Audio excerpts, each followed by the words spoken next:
Yung eksena ninyong parang nag-kiss kayo. Parang nag-kiss. Nagdumikit ba yun?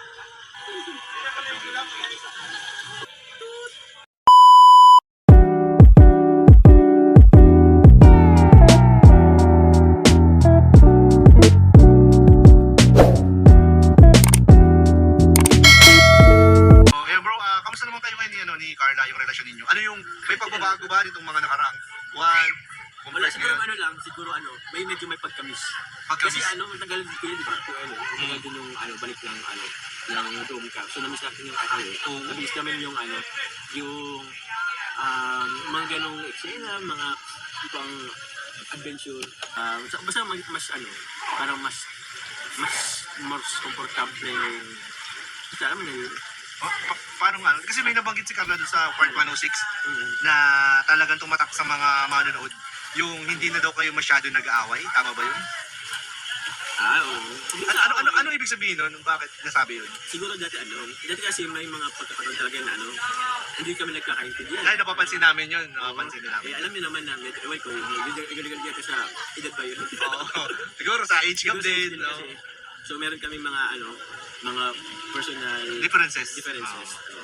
Lalo sa point of view sa pero yung kasi mas medyo mas mature na siya ngayon. Kaya siguro parang mas okay yung ninyo ngayon, samahan ninyo ngayon. Tsaka maraming nakapansin na napaka-aliwalas daw ng ninyo, ng mga mukha ninyo pag magkasama ngayon, Pero yun ay lang bro, sa napansin natin. Pero meron pala bro mga nagpadala ng mga tanong. Bro, yung eksena ninyong parang nag-kiss kayo. Parang nag-kiss. Nagdumikit ba yun? Dumikit ba siya? Hindi yung pang showbiz. Paano ba? Tapos ako dyan? Hindi, saan part dumikit? Kasi medyo parang lisya, di ba? Malapit lang naman siya. Malapit sa? Takot ako matulpo. Ay, di naman yan. Kasi nasa right age naman kayo. Nasa tamang pag-iisip naman kayo. Nakita? Doon sa doon sa vlog, baka di mo ba pinanood? Saan part ba? Doon sa may... Saan part kinis? Dito sa may, sa ganito. Hindi na nakikita yung tinutulog mo kayo. Dito sa may part na yan. Dumikit ba yun? Dumikit. Oo naman, tsaka, ano ba? Usually naman, pag kami, nadikit naman din talaga. Nadikit talaga? Usually kasi sa pisngi lang. Ngayon parang semi na yan eh. Semi lips na kasi yan eh. Kaya ako guys. Meron pa ako meron tayo dito. Ito medyo mainit talagang tanong na to. Kasi di ba meron kayong hilahan sa kama nun. Wow, sinalo mo siya. Ito, may nagtanong, nag-init ka ba sa eksena ninyo? Siya sa tanong niya, ininitan lang ako. Ano mo naman yung pawis ko ngayon? Ay grabe, init na init ka na talaga. Init ako ngayon. Secret. Sa tingin nyo guys, sa tingin nyo sa ganitong sitwasyon ko, mainit naman talaga. Hindi, yung sa eksena. Sa eksena? Somehow, ganun. Pwede. Oo, pwede. Ay, nako. Pwede daw guys. Pwede. Kami po matanong ni Kenneth. Wait lang ha. Ano ba yan? Anong feeling na halos lahat ng first ni Carla ay sa'yo? Ay, grabe. Di ba? Ewan ko, ba't kasi ka natanongin mo? Anong feeling yung, di ba? Ewan ko. Are you happy or ano? Happy, What's your reaction? Siyempre masaya. Oo, ganun tinatamaan ako kayo sa ininom ko ngayon. Masaya tayo. Uminom po kasi kami. Uminom kasi kami guys. Yung cocktail, ayan o. Nakailang baso na yata ako nito, 4 na yata. Grabe. Pero masaya naman. Masaya naman. Masaya happy po dito. Masaya yung mga namin.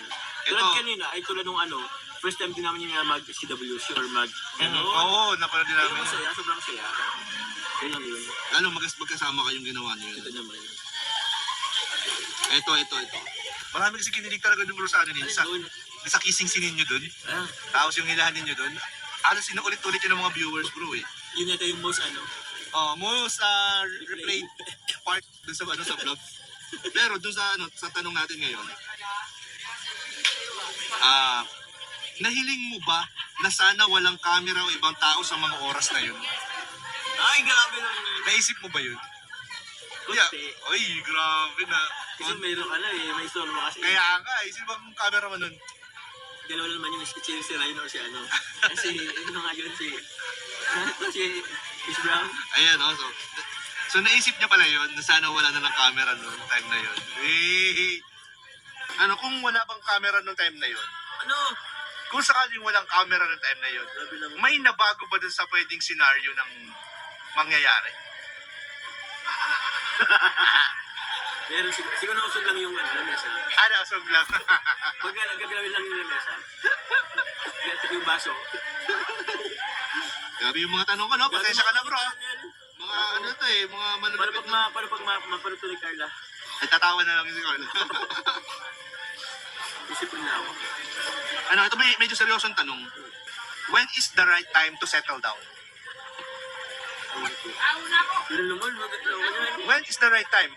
Anong basihan mo? Stable na siguro. Ewan ko. Pagka may bahay na kayo, pagka ba Ano lang yun, naramdaman na lang yan. nararamdaman na lang. So, Basta na lang yun na. Siyempre, ano yun ka din, with the guidance of Lord. Lord. Kasi nabibigay naman siya ng sign, di ba? Oo. Ayan. Galing na. Sige na, ayoko nang dagdagan yung mga tanong natin kasi hindi mo kinakaya, hindi mo rin nasasagot ng ng diretso eh. Ano pa bang tanong dyan? Nabitin ka ba sa eksena ninyo? Halos lahat naman yata nabitin. Nabitin. Katira sila nabitin yung mga. Nabitin ka kasi Nabitin because may mga gusto ko pa sanang gawin or sabihin, gano'n. Pwede mo naman request kay Kalinga Prab ba? Aba-aba na. so next time naman ulit. Oo. Sa bahay na namin. Uy, nabahay na. Anong gagawin doon? Mamanika na ba yun? Ha? Ha? Sa bahay kasi namin, may next lang. Ay, bawal kayo dito. Ay! Oh. Diba? Doon lang. Nagbabalan sila. Sige na. Okay na yun. Maraming salamat, bro. Okay din. Hindi kasi guys, ang init talaga. Tsaka ano pa kami, nakaka-cocktail pa kami dito.